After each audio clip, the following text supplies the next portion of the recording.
200-300 বছর আগে যদি কারো এরকম অবস্থা হতো তাহলে সবাই ভাবতো রেগানকে বোধহয় ভূতে পেয়েছে, তখন ওঝা ডেকে আনতো। ক্রিস অসহিষ্ণু ভঙ্গিতে বলল, আমি এসব আর শুনতে চাচ্ছি না ডাক্তার। এখনই এতটা ভেঙে পড়বে না মিসেস ম্যাকনিল। আমরা ওকে এক্স-রে করে দেখব, তারপর আমার পরিচিত একজন নিউরোসার্জন আছেন, তার সঙ্গে যোগাযোগ করিয়ে দেব। দেখবেন সব ঠিক করে ফেলবে। কখন করবেন এক্স-রে? এখনই করতে চাই, যদি আপনার কোনো আপত্তি না থাকে। যা ভালো মনে করুন করুন, প্লিজ ডাক্তার, মেয়েটাকে সুস্থ করে দিন। ক্লান্ত উদ্বিগ্ন ক্রিস সন্ধ্যার দিকে ঘরে ফিরল। এক্স-রে রিপোর্ট পাওয়া যাবে 2 দিন পর। লিব্রিয়ামের প্রভাবে রেগান আচ্ছন্নের মতো পড়ে আছে। ওকে বিছানায় শুইয়ে ক্রিস এলো রান্নাঘরে। শারন বলল, কফি দেব? এক্স-রে রিপোর্টগুলো প্লেটগুলো সারি সারি করে সাজানো। ডক্টর ক্লিন ও নিউরোলজিস্ট দুজনকেই দেখা গেছে গভীর মনোযোগ নিয়ে দেখছেন প্লেটগুলো। তাদের লক্ষ্য এমন কিছু দেখা যায় কিনা যার দ্বারা মনে হতে পারে পিনিয়াল গ্ল্যান্ড নড়ে গেছে। তেমন কিছু অবশ্যই দেখা গেল না। কোথাও এমন কোনো ইঙ্গিত নেই যা থেকে বোঝা যেতে পারে রেগানের মস্তিষ্কে কোনো রকম চাপ সৃষ্টি হয়েছে। না, কোনো কিছুই নেই, সব স্বাভাবিক। নিউরোলজিস্ট একসময় চশমা খুলে পকেটে রেখে শান্ত স্বরে বললেন, ডক্টর ক্লিন, আমি তো কিছুই দেখলাম না। গম্ভীর মুখে মাথা নাড়লেন ডক্টর ক্লিন। কিছু একটা দেখতে পাওয়া তো উচিত ছিল, তাই না? আরেক দফা এক্স-রে নেওয়ার কি কোনো দরকার আছে? হুম, তার চেয়ে বরং একটা এলপি করা যাক। হ্যাঁ, সেটা করা যেতে পারে। নিউরোলজিস্ট হঠাৎ বললেন, মেয়েটাকে আমি একবার দেখতে চাই।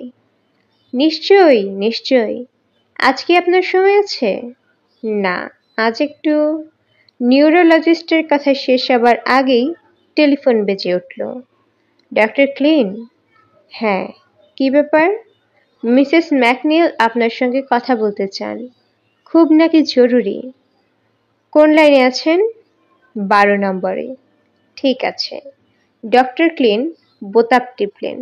মিসেস ম্যাকলিন, আমি ক্লিন বলছি। কি ব্যাপার? ডাক্তার, আপনি কি এই মুহূর্তে একবার আসতে পারেন? ক্রিসের কণ্ঠস্বর খুবই উত্তেজিত শোনাচ্ছে। গলার স্বর কেঁপে কেঁপে যাচ্ছে। কি হয়েছে? হায় ঈশ্বর, আপনি এখনই চলে আসুন। রেগান যেন কেমন করছে। রেগান? হ্যাঁ, আমি বলতে পারছি না। আপনাকে আসতেই হবে, এখনই আসতে হবে। Please doctor, please. ডক্টর ক্লিন ও নিউরোলজিস্ট দুজনেই 4-5 মিনিটের মধ্যে উপস্থিত হলেন। শারন দরজা খুলে দিলেন। রেগানের ঘর থেকে তখন এক ধরনের বীভৎস আওয়াজ আসছে, অনেকটা যন্ত্রণাকাতর পশুর আর্তনাদের মতো। শারনের মুখ কাগজের মতো সাদা। সে ঠিকমতো কথাও বলতে পারছে না। আমি শারন স্পেন্সার। ক্রিস ওপরে আছে, আপনারা আসুন আমার সঙ্গে। রেগানের ঘরে ডক্টরের কাছে আসতেই ক্রিস বেরিয়ে এলো। আতঙ্কগ্রস্ত মানুষের চেহারা, চোখে মুখে দিশেহারা ভাব। ডক্টর ক্লিন, আসুন নিজের চোখে দেখুন। বলতে বলতে ক্রিস কান্নায় ভেঙে পড়ল। ডক্টর ক্লিন ঘরে ঢুকে স্তম্ভিত হয়ে গেলেন। বুদ্ধি দিয়ে ব্যাখ্যা করা যায় না এমন একটা সচক্ষে প্রত্যক্ষ করলেন। রেগান তার বিছানা থেকে উপরে উঠে যাচ্ছে, আবার নেমে আসছে। একবার দুইবার নয়, বারবার। কেউ যেন ওকে 2 হাতে সজোরে ধরে উপরে তুলছে, আবার ছুঁড়ে মাটিতে ফেলে দিচ্ছে। আর্তস্বরে কাকুতি মিনতি করছে রেগান, ও আমাকে মেরে ফেলবে। ওকে থামাও, ওকে থামাও। মাম, প্লিজ, ওকে থামাও। ডাক্তার দুজন নির্বিকার হয়ে দাঁড়িয়ে রইলেন। বিন্দু বিন্দু ঘাম বের হলো নিউরোলজিস্টের কপালে। ডক্টর ক্লিন বারবার ঢোক গিলছেন। ক্রিস 2 হাতে চোখ ঢেকে রুদ্ধ স্বরে বললেন, ডাক্তার, দয়া করে বলুন, এসব কি? ক্রিসের কথা শেষ হবা মাত্র হঠাৎ যেন অদ্ভুত ব্যাপারটা থেমে গেল। রেগান কুণ্ডুলে পাকিয়ে পড়ে কেমন যেন নিস্পন্দ হয়ে গেল। তার মা কাপা গলায় শোনা গেল, আমাকে পুড়িয়ে ফেলছে, উফ আমাকে পোড়াচ্ছে, মা মা। ডাক্তার দুজন এগিয়ে গেলেন। রেগান তখন বিড়বিড় করে কি যেন বলতে লাগলো। সম্পূর্ণ অপরিচিত কোনো ভাষায় বিচিত্র এক সাপ খেলানো সুরে, মিয়ান খয়েছিয়ে, মিয়ান খয়েছিয়ে। ডক্টর ক্লিন নিচু হয়ে রেগানের হাত ধরল, কোমল স্বরে বললেন, লক্ষ্মী মেয়ে, দেখি তোমার অসুবিধাটা কোথায়। সঙ্গে সঙ্গে রেগান ঝটকা মেরে সোজা হয়ে উঠে বসল। দেখতে দেখতে তার সুন্দর মুখে কদাকার একটা ছাপ পড়ল। কথা বলে উঠল কর্কশ পুরুষ কণ্ঠে, ভারী ও গম্ভীর স্বর, তাতে ঘৃণা আর বিদ্বেষ মেশানো। এই মেয়েটা আমার, এই মেয়ে আমার। বলতে বলতে হা হা করে হাসল রেগান, বীভৎস এক কুৎসিত হাসি। পর মুহূর্তেই মুখ থুবড়ে বিছানায় পড়ে গেল, যেন কেউ ওকে প্রচণ্ড ধাক্কা দিয়ে ফেলেছে। তারপর এক টানে নাইট গাউন খুলে ফেলে মুহূর্তের মধ্যেই সম্পূর্ণ নগ্ন হয়ে পড়ল। ডাক্তার দুজনের দিকে চোখ ঘুরিয়ে ঘুরিয়ে তাকালো, হিস হিস করে বলল, কি কেমন দেখছিস আমাকে? শুতেছিস আমার সঙ্গে? আয়, কাপড় খুলে বিছানায় আয়, খুব মজা পাবি, হি হি হি। ক্রিস এই দৃশ্য আর সহ্য করতে পারল না, ঘর থেকে ছুটে বেরিয়ে গেল। ডক্টর ক্লিন সহজ ভঙ্গিতে রেগানের হাত ধরতেই ও ফুঁপিয়ে উঠে বলল, প্লিজ ওকে থামান, ও আমাকে মেরে ফেলছে, ওকে থামান, আমি শ্বাস নিতে পারছি না, please please. Doctor clean bag খুলে ইনজেকশন দিয়ে রেগানকে ঘুম পাড়ানো দরকার। নিউরোলজিস্ট দেখলেন রেগানের সারা শরীরে অদ্ভুত ভঙ্গিতে বাঁকা হতে শুরু করেছে। এরকম দুমড়ে মুচড়ে যাওয়া সম্ভব নয়, এটা অস্বাভাবিক একটা ব্যাপার। রেগানের মুখ থেকে আবারও সে বিচিত্র ভাষায় তুবড়ে ছুটল, ডক্টর ক্লিন, ওকে আমি লিব্রিয়াম দিচ্ছি, 50 মিলিগ্রাম, আপনি শক্ত করে ধরুন। লিব্রিয়াম দেওয়ার আগেই রেগান জ্ঞান হারালো। ডক্টর ক্লিন বলে, মূর্ছা গেছে তাই না? হ্যাঁ, সেরকমই লাগছে। কি মনে হয় আপনার? নিউরোসিথেনিয়া হতে পারে। হিস্ট্রিয়া নয়? হিস্টেরিয়াতে শরীর এরকম বাঁকাতে পারে না, এটা প্যাথোলজির কেস। আমারও তাই ধারণা, লক্ষণ মিলে যাচ্ছে। ইনজেকশন শেষ করে ডক্টর ক্লিন কপালের ঘাম মুছলেন, থেমে থেমে বললেন, আমি একটা অ্যালোপি করাবো এখনই, এই জ্ঞান থাকতে থাকতেই। অ্যাপোলি থেকে নিশ্চয়ই কিছু বোঝা যাবে। নিউরোলজিস্ট মাথা নাড়লেন, চলুন আগে ওর মায়ের সঙ্গে কথা বলি। ক্রিস চোখে রুমাল দিয়ে তখনও কাঁদছে ফুপিয়ে ফুপিয়ে। ডাক্তারদের আসতে দেখে নিজেকে কতটা সামলে নিল, তারপর উঠে দাঁড়ালো। মিসেস ম্যাকলিন, আপনার মেয়ে এখন ঘুমিয়ে আছে। আপনাকে অনেক ধন্যবাদ। ওকে বেশি মাত্রায় ঘুমের ওষুধ দিয়েছি, 24 ঘন্টার মতো ঘুমাবে।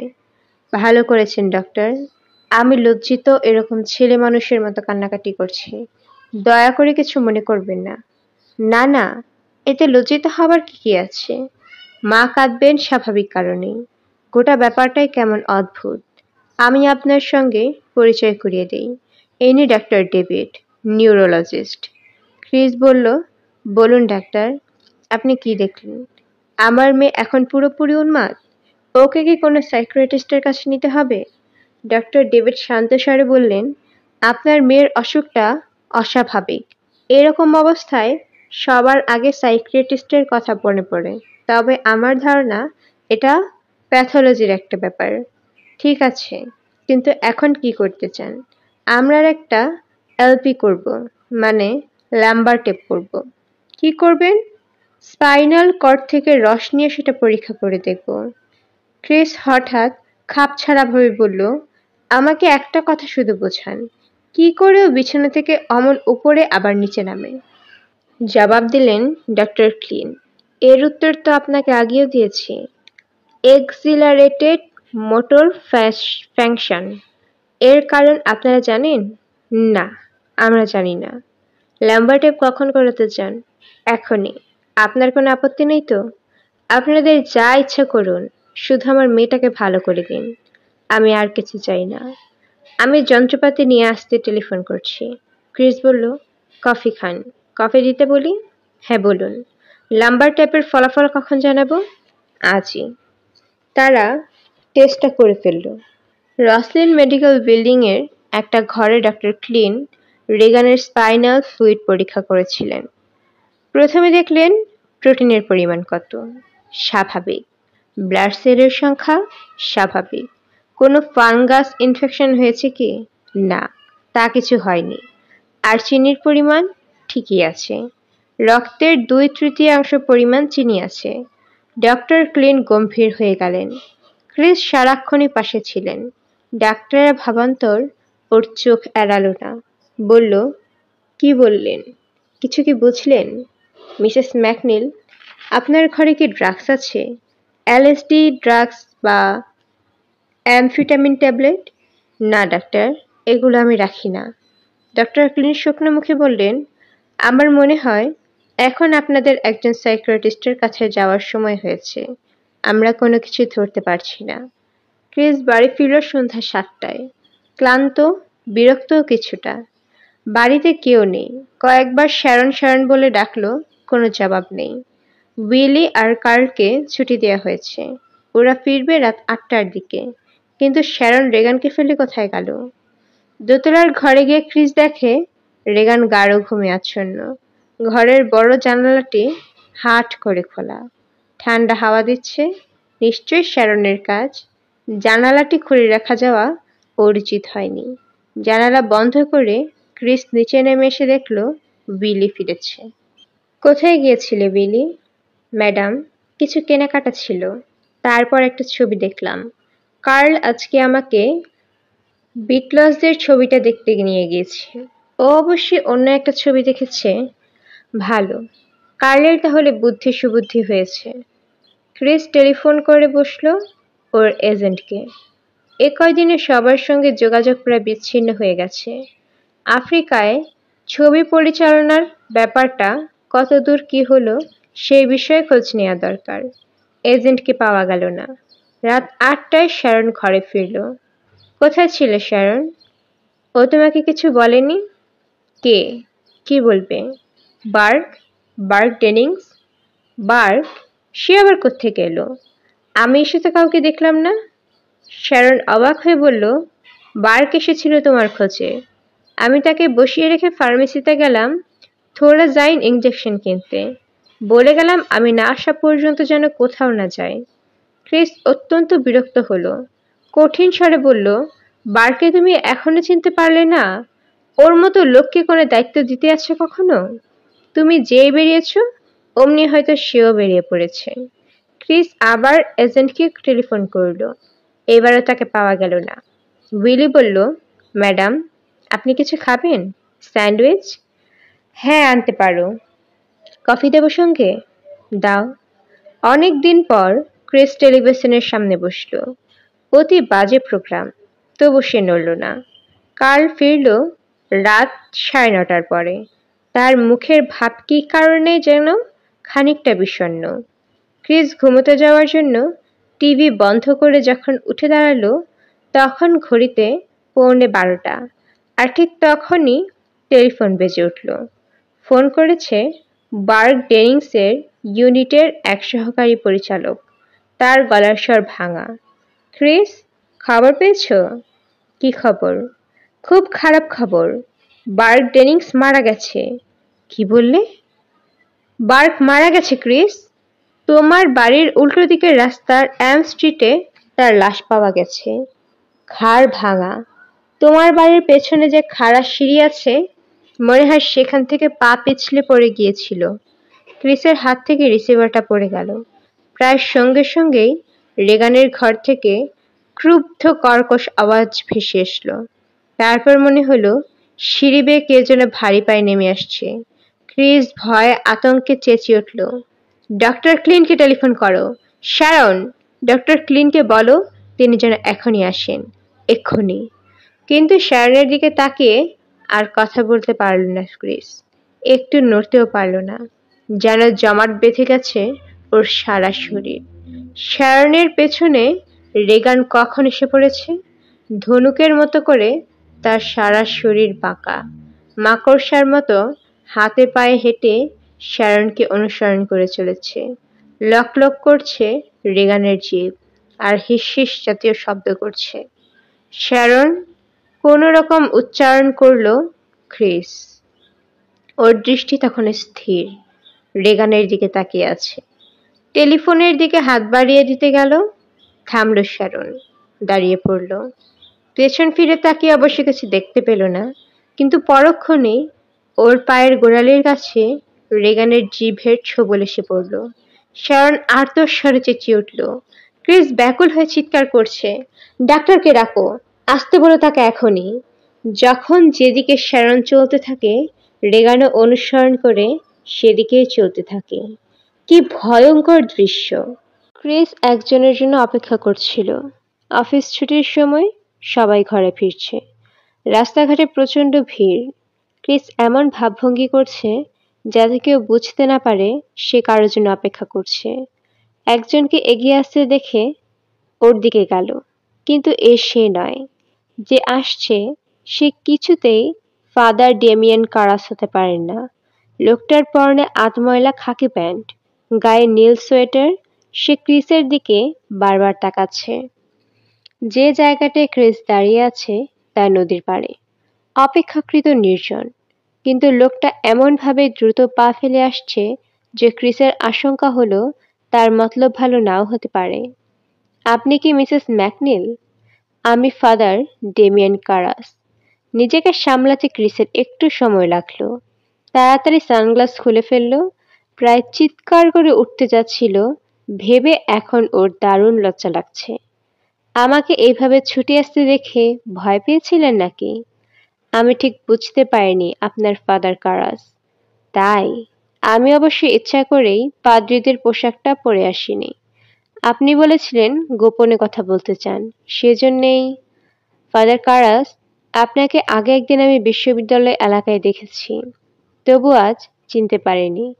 আপনার কাছে সিগারেট আছে? আছে, ফিল্টার ছাড়া। চলবে? মিসেস ম্যাকনিল, হঠাৎ কি দরকার পড়লো আমার, যা আবার খুব গোপনীয়? কারাস সিগারেট বের করলেন।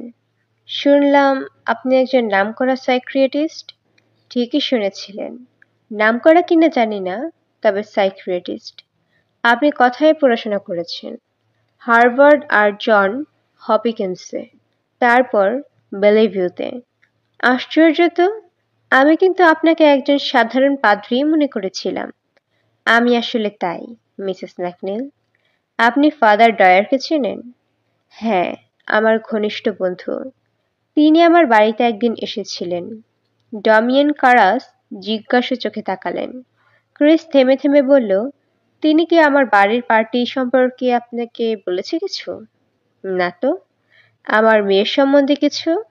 না, আমি জানিই না আপনার কোনো মেয়ে আছে। ফাদাররা তাহলে সত্যি সত্যি মুখ বন্ধ রাখতে পারেন। সবাই পারেন না, কেউ কেউ পারেন। ফাদার কারাস, কেউ যদি আপনার কাছে গোপন কিছু কথা বলে, তা কি আপনি গোপন রাখেন? তা রাখি।